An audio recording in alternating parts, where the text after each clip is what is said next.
Here we have a rough selection that I've made with the quick selection tool of the whole background, including this area here of the floor, which is very, very dirty, and I'd like to cover this with a background. The selection is by no means perfect, and we're going to use the quick mask then to refine the selection. So I'm going to click on the quick mask here, and what you get is this rubylith overlay at 50%. The default color is of course red, but I can change that to green if I like. I prefer to work with green because I work a lot with skin, so double clicking on the mask button gives me mask options. So clicking once on the color, all I need to do there is press 0 straight away, highlight the green, 255 in the green, and OK that. That gives me a green color.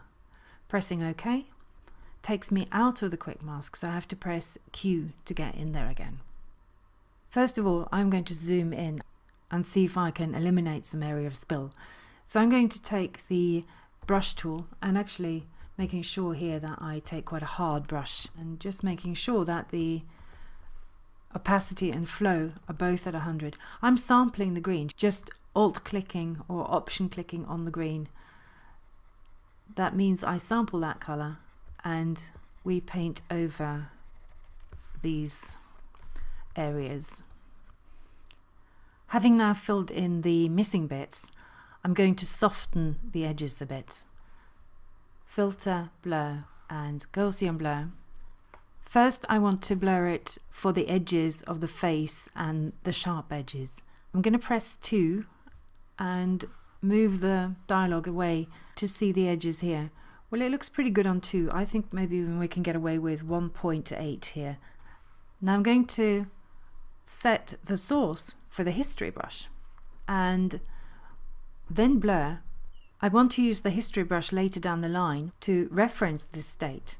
So I'm going to collapse the history there and do a further blur. As you can see, this blur was not enough for the edge of the jacket.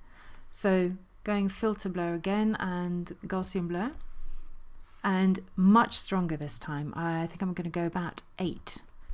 And this of course is going to blur the mask of the whole image. Obviously it does not blur the image itself. You're in a different dimension at the moment. So go ahead with that. And now when we go back here, you can see that that has softened up the edges here too much. So I've pressed Y to get the history brush, and I'm bringing back these edges here, all of these edges here at 100%. In fact, I can just zoom out a bit and make the brush really quite big.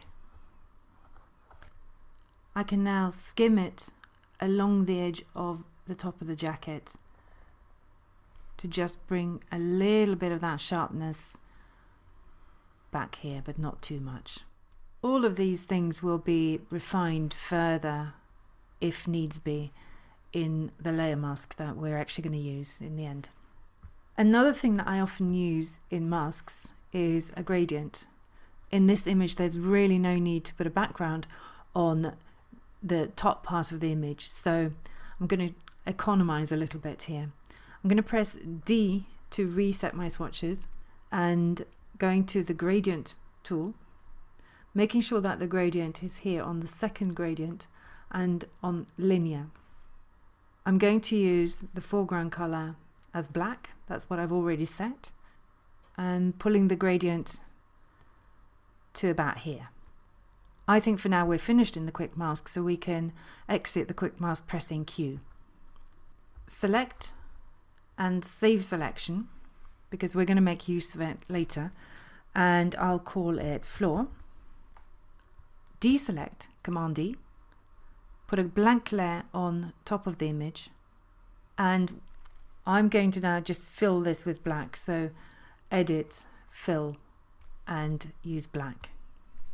We can now load the selection, so either select and load selection and choose floor, or we can just simply hold down the Command key and click on the floor in the channels panel here. Then we're ready to put a layer mask on the layer 1, which is our black background. So all you need to do there is just click on the mask button, and this adds a layer mask here. This mask corresponds completely to the selection that you made and saved. Now let's have a look at it. As you can see here, the edges are a little bit too strong. You've got some haloing going on here, so we need to tighten in those edges.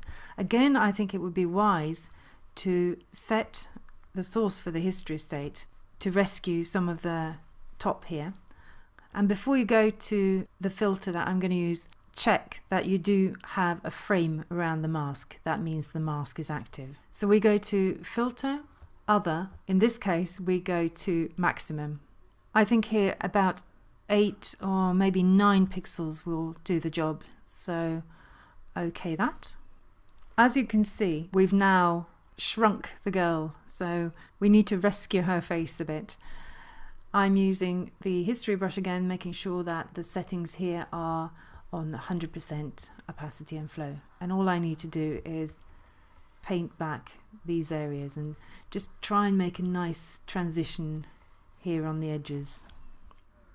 A black layer like this, a black background, will never be completely black, so what I'm going to do is set this to 90% so that we have a sense of a little bit of space behind her. I might want to take a brush and just refine a little bit visually these edges. The quick mask was really used here as a temporary intermediary stage in making the mask.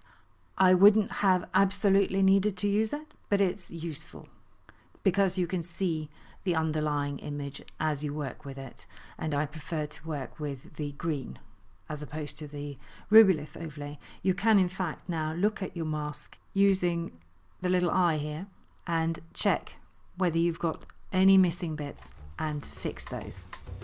And that's it for the quick mask.